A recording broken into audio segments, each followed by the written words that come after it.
Kenya Pipeline Company has recorded a 20% growth in export volumes since introducing a new tariff for transit products. In just 10 days, the firm has exported 5 million litres of fuel, up from 3.5 million litres previously exported on average per week. The pipeline company introduced a 30% discount on all transit products in all its Western Kenya depots in a move to reclaim its regional market. Oil marketers are now paying 4,238 shillings per 1,000 litres from the current 6,050 shillings per 1,000 litres. Speaking during the official launch of the KPC promotional tariff in Kisumu, Cabinet Secretary for the Ministry of Energy and Petroleum, Charles Keter, says the new Sinendet-Kisumu pipeline has increased product flow to Kisumu Depot to 350,000 litres per hour from the previous 110,000 litres, thus increasing the country's competitive edge. 28 billion, and the projection to 2020 is going to about 6.8. And I know with the completion of the many projects which I've mentioned, we want also, and I think I've been on the chairman and the team, we want to digitalize our depots so that we don't want any favorism to be done here. If your truck is number one, it should be number one. The Kenya Commercial Bank Group is the most attractive bank in Kenya, according to a banking sector report from Citon Investments. In the same breath, the report ranked National Bank of Kenya the least desirable for customers using a measure that graded what it termed both franchise value and intrinsic value. The report, titled Consolidation and Resilience in a Challenging Operating Environment, analyzed the results of the listed banks in the past year so as to determine which banks are the most attractive and stable for investment. Equity Group dropped by 2 spots to position 3 from position 1 in Q3 of 2016, while Standard Chartered Bank rose 3 positions to position 5. One was Cooperative Bank, the number 2 was KCB, and this one we are looking at a number of metrics that now define how stable banks are from a franchise value point of view in terms of the financial health. And if you look at in terms of the ranking by intrinsic value, number 1 was KCB, which has a total upside of 27.7%. Number 2 was Barclays, a total upside of about 8.9%. And if you look at the total upside for Barclays, is mainly driven by the dividend yield.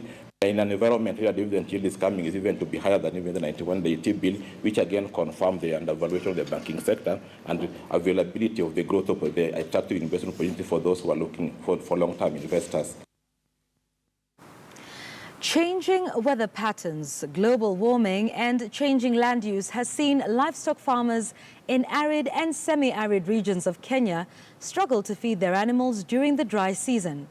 Many of them have lost their animals due to lack of grass or fodder. But now, through the help of USAID, CAVIS and the Kenya Agricultural and Livestock Research Organization, CALRO, these farmers can now rest easy as they can grow or learn how to maintain traditional grasses to be fed to their animals during the dry seasons. On this week's episode of The Next Frontier, Philip K. Tany visits farmers in Makueni and Taita Taveta counties who have embraced the traditional fodder.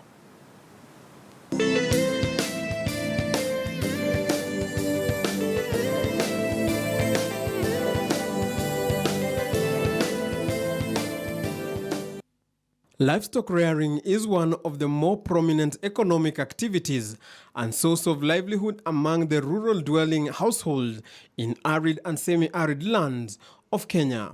The sector employs over 90% of local population, with over half of the country's livestock found in this region. The sector is, however, faced by a myriad of challenges, key among them changing climatic conditions with unpredictable weather patterns, rangeland degradation, and mismanagement that directly affects the feed availability. The areas that have been grazed continuously by large herds of livestock eventually turn out to be bare ground.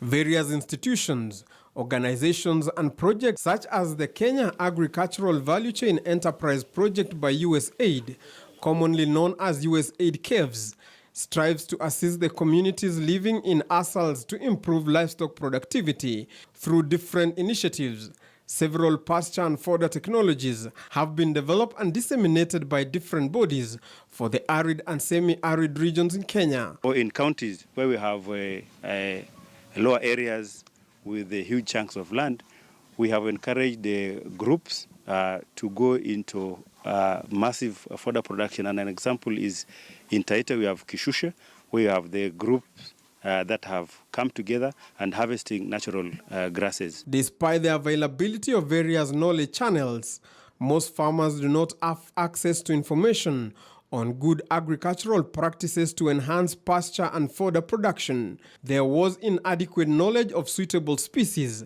pasture establishment, management, and even dissemination of pasture and fodder technologies in the ASALs. Tunachukua nyasi kutoka sehemu za hapo chini, sehemu za Kishushe, ambapo zimekuwa build kabisa.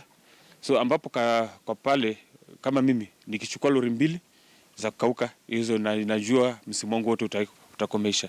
Efforts by farmers in the ASALs of Kenya to improve their pasture and venture into pasture seed production has faced various challenges, among them being the unavailability of quality seed. Kunayo bei ya mbegu huwa sio constant, lakini hatuendi chini ya shilingi 400.